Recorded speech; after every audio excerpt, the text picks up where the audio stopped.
ενώ εκπώνησε διδακτική διαθετική στο τμήμα Θεολογίας του Πανεπιστημίου Θεσσαλονίκης υπό την επίδευση του καθηγητή Μαριάκου. Έχει διδάξει σε διάφορα πανεπιστημιακά ιδρύματα της Ελλάδας και του εξωτερικού, έχει πλούσια ερευνητική και επιστημονική δράση και αξιόλογο συγγραφικό έργο με πρωτότυπες και πολύ ενδιαφέρουσες μελέτες, μεταξύ άλλων και σε ιστορικά ζητήματα και πρόσωπα που σχετίζονται άμεσα με τη θεματική του συνεδρίου μας. Αυτό είναι ασφαλές και από την εισήγηση του Θεοδεστάτη. Σήμερα θα αναπτύξει το θέμα η Αρχιεπισκοπή Αχρίδος ανάμεσα στον Βυζαντινό και τον Ισλαμικό κόσμο, και πριν της δώσω το λόγο θα ήθελα να την ευχαριστήσω εκ μέρους όλων για το έργο που επιτελεί στο Κέντρο Μελέτης Πολιτιστικής Κληρονομιάς κ. Πρωτοδείου, έργο που τιμά τόσο την ίδια όσο και τον Μαγκαστέλη. Σας ευχαριστώ πολύ, Πάτερ. Σεβαστιότατε, Θεοφιλέστατε, σεβαστοί πατέρες, σεβαστές αδελφές, Πανασχολικότατε, αγαπητή κυρία Νίκη Μιχάου, αγαπητέ Σέλιο, αγαπητοί συνάδελφοι, κυρίες και κύριοι. Ο Βυζαντινός Αυτοκράτορας Βασίλειος Δεύτερος Γεραπτώνος, μετά την κατάληξη του εφήμερου κράτους του Τσάρου Σαμί του 2018, προσπάθησε να ενσωματώσει τα εδάφια στη Βυζαντινή Αυτοκρατορία, δημιουργώντας το θέμα του Ιταλίας και προτέρως στα Σκόπια. Ως εκκλησιαστική έδρα του θέματος, επέλεξε την Αχρίδα, ιδρύοντας ταυτόχρονα και την Αρχικέφαλη Αρχιεπισκοπή Αχρίδος. Αυτό σήμαινε ότι ο νέος αυτός εκκλησιαστικός οργανισμός υπαγόταν απευθείας στον Αυτοκράτορα και όχι στο Πατριαρχείο Κωνσταντινούπολεως, απολαμβάνοντας ανάλογο καθεστώς με την Αρχιεπισκοπή Κύπρου. Μάλιστα η έδρα της, δηλαδή η πόλη της Αχρίδος, ταυτιζόταν με την αρχαία και Βυζαντινή Αιγυπτό, που ήταν γνωστή Βυζαντινή Επισκοπή πριν από τον 4ο αιώνα. Προκειμένου να καθορίσει τα όρια και τη δικαιοδοσία της Αρχιεπισκοπής Αχρίδος, ο Αυτοκράτορας εξέδωσε 3 συγκήρια μεταξύ των ετών 1019 και 1025. Στην ενέργεια αυτή προέβη μετά το σχετικό αίτημα του πρώτου Αρχιεπισκόπου Αχρίδος, του Ιωάννη, που ήταν σλαβικής καταγωγής. Αν και δυστυχώς δεν σώζεται το πρωτότυπο συγκύριο του Βασιλείου του Δευτέρου, ωστόσο το κείμενό τους παραδίδεται εμβόλυμο σε μισόφυλλο λόγο του Μιχαήλ Οδόου, που χρονολογείται το έτος 1272 ή 1273. Στα σκύρια του Βασιλείου Δευτέρου καταγράφονται αναλυτικά οι επισκοπές που ανήκαν στην δικαιοδοσία της Αχρίδος.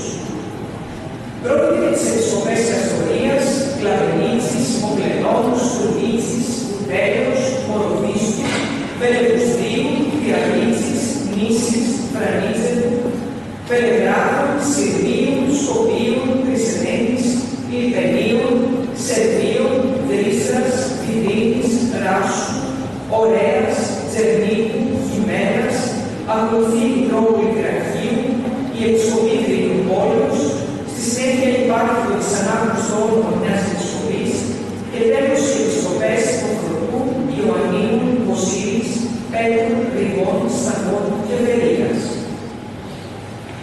Ουσιαστικά, ο Βυζαντινός Αυτοκράτορας προσπάθησε να συμπεριλάβει εκκλησιαστικά το σύνολο των εδαφών που κατέκτησε σε μια εκκλησιαστική αρχή. Η ενέργειά του αυτή μάλλον οφειλόταν καθαρά σε πολιτικούς λόγους και ο ίδιος αποσκοπούσε μέσω ενός συγκροτημένου αυτοκεφάλου, αλλά περιορισμένου σε σχέση με το Οικουμενικό Πατριαρχείο εκκλησιαστικού καθεστώτος, να πετύχει τον βαθμιαίο εκκλησιασμό ολόκληρου του ελληνισμού της περιοχής αυτής. Βέβαια, με τον τρόπο αυτόν ανέφερε στον Αρχιεπίσκοπο Αχρίδος ένα μεγάλο έργο, καθώς η περιοχή του Λιμνίου εκδηλώταν προς βορρά μέχρι τον Βουλγαρί, προς τον νότο έως τη Θεσσαλία, ανατολικά έφτανε στη Ρήλα και δυτικά στην Αδριατική θάλασσα, περιλαμβάνοντας έτσι εδάφη του πρώην βουλγαρικού κράτους Ο Αρχιεπίσκοπος Αφρίδος, αν και ήταν καταδειωμένος με βάση τα σκύρια να ασκεί τη δικαιοδοσία σε μια τόσο ευρεία περιοχή, είναι πολύ πιθανόν εξαιτίας της μεγάλης απόστασης πολλών επισκοπών από την έδρα του να περιοριζόταν ίσως στην εκλογή των αρχιερέων στις πιο αποκρισμένες από αυτές και να παρεμβαίνει μόνο εφόσον προέκυπταν σοβαρά προβλήματα, καθώς και να συμβουλεύει τους αρχιερείς του όταν υπήρχε ανάγκη. Σίγουρα οι αποκρισμένοι επίσκοποι της Αφρίδος δεν θα είχαν τη δυνατότητα να παρεμβρίσκονται συχνά, ίσως και ποτέ, σε συνόδους της Αρχιεπισκοπής και να λαμβάνουν αποφάσεις από τους νούμερους υπόλοιπους αρχιερείς της. Η Αρχιεπισκοπή, όλους αυτούς τους αιώνες της παρουσίας της, άλλαζε συχνά σύνορα, αφού περιελάμβανε συνοριακές περιοχές του Βυζαντινού κράτους, μερικές από τις οποίες έπαπαν για κάποια διαστήματα να βρίσκονται υπό βυζαντινό έλεγχο και περνούσαν στα χέρια ξένων ηγεμόνων. Επίσης, επρόκειτο για περιοχές του Ιλυρικού, στις οποίες η Ρώμη προσπαθούσε συνεχώς να προσφερθεί τους ηγεμόνες τους και να τους αποκόψει από τον οδό του νόμου. Γι' αυτό, τουλάχιστον τους δύο πρώτους αιώνες, η επιλογή των Αρχιεπισκόπων Αφρίδος αποτελούσε σημαντικό μέλημα των Βυζαντινών αυτοκρατόρων.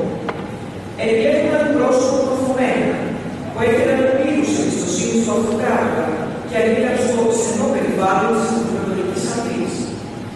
Βέβαια, από τον 13ο αιώνα δεν ισχύει πάντα αυτό εξαιτίας της λατινικής κατάκτησης της Κωνσταντινούπολης, της πρόσχερης αύξησης της ακτινοβολίας του κράτους της Υπήρου, αλλά και της κατάκτησης εδαφών της Αρχιεπισκοπής από ξένους, Βούλγαρους και Σέρβους. Το Πατριαρχείο Κωνσταντινούπολης πάντως θεωρούσε ότι οφείλει να ασκεί έλεγχο όσον αφορά την επιλογή των προκαθημένων της Αφρίδος. Οι Αρχιεπίσκοποι Αφρίδος όμως, παράλληλα με τη δράση τους ως εκκλησιαστικοί άντρες, διατηρήθηκαν ιδιαίτερα για το συγγραφικό έργο και την υπεράσπιση των δικαίων της Ορθοδοξίας σε μια περιοχή που βρισκόταν ανάμεσα στον Βυζαντινό και τον Σλαβικό κόσμο. Εκτός από τον πρώτο Αρχιεπίσκοπο Ιωάννη, που όπως φαίνεται αποτελούσε τον τελευταίο προκαθήμενο της Εκκλησίας του Σαντήλου, αλλά και τον Αρχιεπίσκοπο που επέλεξε ο Βασίλειος ο Δεύτερος μόλις δημιούργησε την Αρχιεπισκοπή, καθώς και τον τελευταίο Αρχιεπίσκοπο της των Αρσένιων που υπογράφει φιλαριστή το έγγραφο κατάρτισης της Αρχιεπισκοπής του 1767, όλοι οι υπόλοιποι Αρχιεπίσκοποι ήταν κατά πάσα πιθανότητα της λατινικής καταγωγής. Μία από τις σημαντικότερες και πολυγραφότατες προσωπικότητες που αρχιεράτησαν εκεί ήταν ο Θεοφύλακος Αφρίδος, περί το 1089 ή 1092 έως το 1126, ο οποίος συνέγραψε ανάμεσα σε πολλά έργα και τον ειλικρινή βίο του Αγίου Πλήνη, το σημαντικότερο κατά τη γνώμη μου κείμενο σχετικά με την Κυρομυθωδιανή Αποστολή στη Μεγάλη Μοραβία και την πρόσληψη της κληρονομιάς της στην περιοχή της Αφρίδος, όπως επίσης και το μαρτύριο των εντυπωσιακών Πατρισσάντων. Με τη συγγραφή των δύο αυτών αγιολογικών κειμένων, ο Θεοφύλακτος επιδίωκε να αναπτύξει το ιστορικό παρελθόν της εκκλησιαστικής περιφέρειάς του. Γνώριζε πολύ καλά ότι ο Άγιος Πλήνης, ο επιλεγόμενος Αφρίδος, εργάστηκε με ζήλο για τον εκκλησιασμό, την ηθική ανύψωση και γενικά την ευημερία του βουλγαρικού λαού, συνεχίζοντας το έργο των διδασκάλων του, Θεσσαλονικαίων αδελφών και Ειρηνικού Φωτίου. Είναι γεγονός βέβαια ότι ο Θεοφύλακτος παρουσιάζει πολλές φορές τα έργα του με μελανά χρώματα διαμονή του στην Αφρίδα. Μιλάει υποτιμητικά για το χαμηλό επίπεδο του τόπιου πληθυσμού. Διαμαρτύρεται για τα βατράχια της ειρήνης που δεν τον αφήνει να κοιμηθεί το βράδυ. Αποδοκιμάζει με τα σύνταγμα της βουλγαρικής γλώσσας και άλλα. Αυτή η αρνητική στάση του απέναντι στην περιοχή εξηγείται από την αγάπη προς την Κωνσταντινούπολη και την επιθυμία του να επιστρέψει σε αυτή. Ωστόσο, ορισμένοι μελετητές παρεξηγούν αυτή την αντίδρασή του. Συχνά, μάλιστα, αντιμετωπίζουν τους αρχιεπισκόπους Αφρίδος γενικότερα ως όργανα εξελινισμού του σλαβικού στοιχείου παραβλέποντας το γεγονός ότι στην πραγματικότητα πρόκειται για μια δυσαρμονία επισκοπή, καθώς επίσης και ότι το μνημείο της δεν αποτελούνταν από αμυντικό σλαβικό πληθυσμό. Δεν υπήρχε λοιπόν λόγος να προάγεται από τους αρχιεπισκόπους αποκλειστικά και μόνο ο σλαβικός βουλγαρικός πολιτισμός και το πνεύμα, που στις περισσότερες περιπτώσεις άλλωστε οι ίδιοι αρχιεπισκόποι κατηγορούσαν.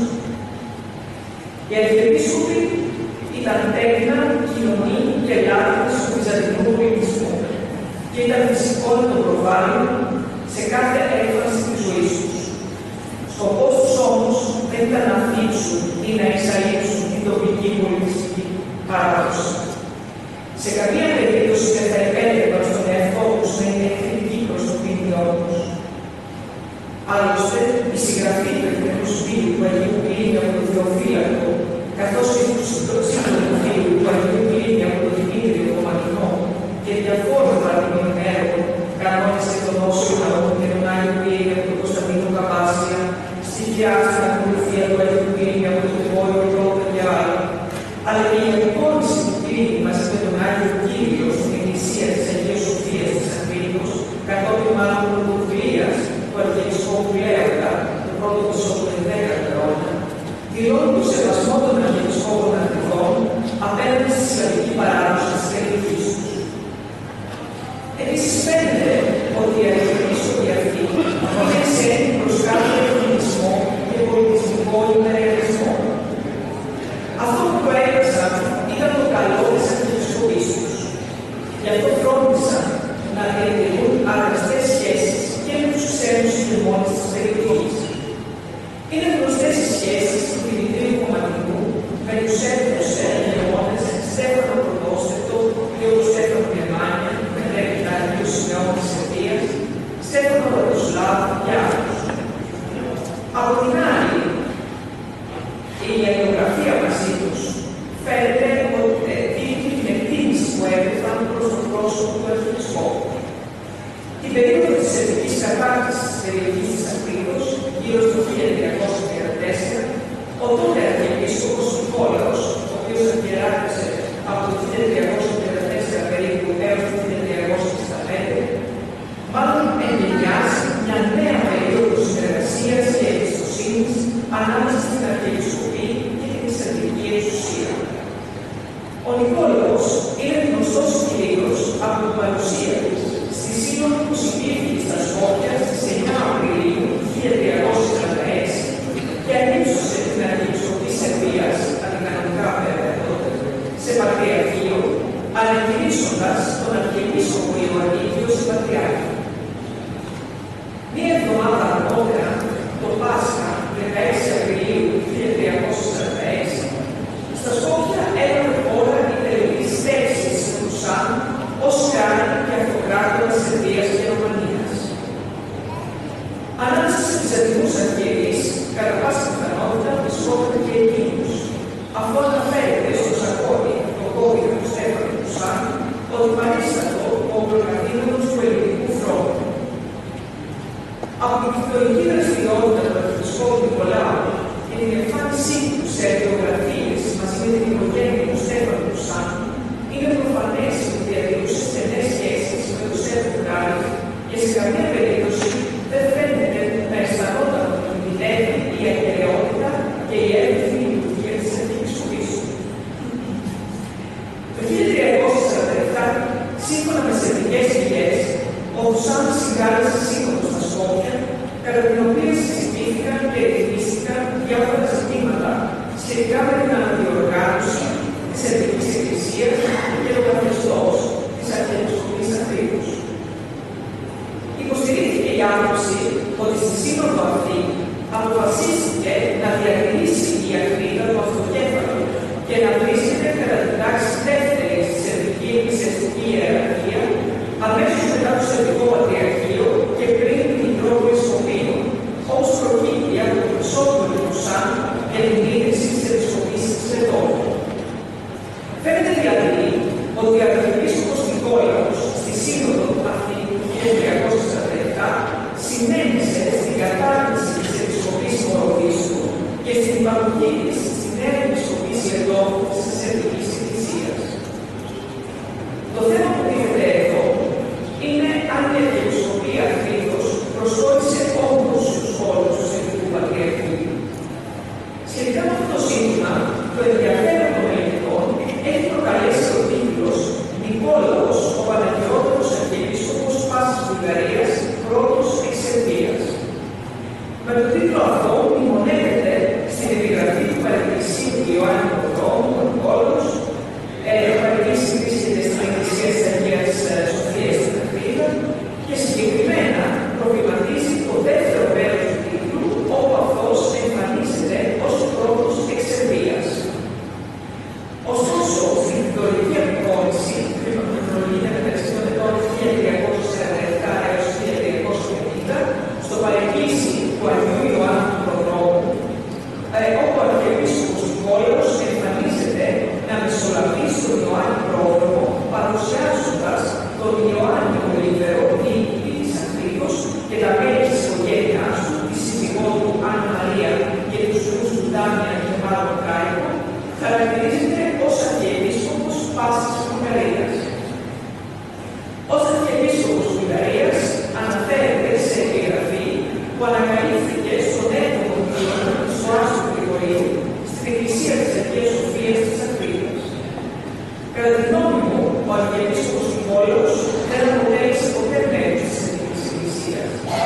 Πιστεύοντας τον Σάρνο όμως, αντιμετωπίζοντάς τον ως εκπρόσωπο της Εκκλησίας του Στρατοπόλεως, επιθυμούσε να τον έχει κοντά του, πιστεύοντας ότι έμεσα θα είχε και την εκλογία του Πατριάρχη του Στρατοπόλεως. Σε κάθε περίπτωση, όλοι οι Αρχιεπίσκοποι Ακρίτος φρόντιζαν με κάθε τρόπο να διαφυλάσσουν, όσο αυτό ήταν εφικτό, τόσο την δικαιοδοσία τους, όσο και τα προνόμια της Εκκλησίας τους. Βρισκόμενοι εξ αρχής σε μια συνοριακή περιοχή του Βυζαντίου με μεικτό πληθυσμό, αντιλαμβάνονταν το σημαντικό ρόλο που κλήθηκαν να επιτελέσουν προκειμένου να λειτουργήσει η Αρχιεπισκοπή ως ενωτικός παράγοντας ανάμεσα σε διάφορες εκκλησιακές ομάδες, αλλά και